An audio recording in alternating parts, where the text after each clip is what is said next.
Skylar Herndon here with Finished Work Roofing. We're on another job in San Antonio, and this house is very large.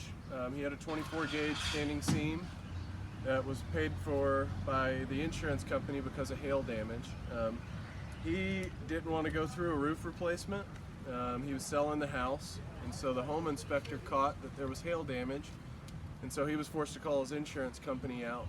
Luckily for him, since he called within the time frame that you're supposed to call with the insurance company, they were liable for full replacement cost value. And so another one of his driving factors was the fact that the last guy that did this roof really did a poor job. And so those are some of the things that we're going to outline, and then we're going to document the process going forward as far as the upgrades that we're going to make to this particular roof. So half the roof is torn off right now. This half right here is still the old roof. So a couple of things to note: when the insurance company comes out, they owe for like, kind, and quality. And so this, for example, typically what you see on the ridges in this area right here is called ridge cap. And so he doesn't have any ridge cap because they just basically hand crimp the panels on top of one another. And if you get right here and you look long ways, you'll see how wavy it is. So get this shot. This is why you don't install these like this, because this is all wavy and dented, and this roof's only 3 years old. So another one of the things that wasn't done correctly and voided the manufacturer warranty, this seam right here, ours is going to look a lot different. Now the panels are going to look generally the same.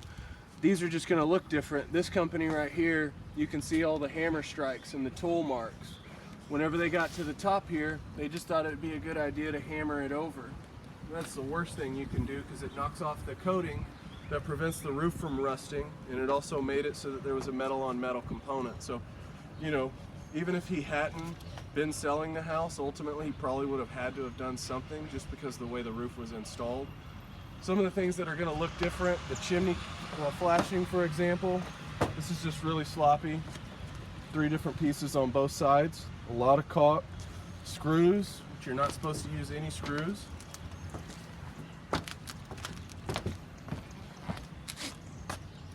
And so we'll show you ours is one custom piece that we fabricate. So whenever we're doing the underlayment, this is the most important part of the roof, because it's what keeps the roof dry. You want to always have ice and water shield in all the valleys. You want to have synthetic underlayment that's laid down flat. You also want to make sure that there's no nails that are still in the deck. And so we take extreme measures to make sure that we take all those nails out of the deck, because what happens is, if you're not careful with that, you lay the panel down on top of it, and it's actually going to leave an impression pushing that panel up, which is going to knock the coating off, and it's going to rust. And so it's a huge deal. A lot of companies don't pay attention to that. One of the ladies that we're now doing, it's a brand new roof, and they swept all the nails down to a different part of the roof, laid the panels down on top of it, and now you can see all these huge nail pops coming out of the brand new panel. And so in order for the roof to go on smooth and go on flat, that's one of the things that we do. Whenever the panels actually get ran out on site, I'll show you some of the differences that are with the panel, but just so that you have an idea. So this is the old flashing that we haven't replaced yet. All we did was use the ice and water shield right here, and then whenever we pick up on our other panels, they're going to look similar to this because he went back with Galvalume, but this is a totally flat pan.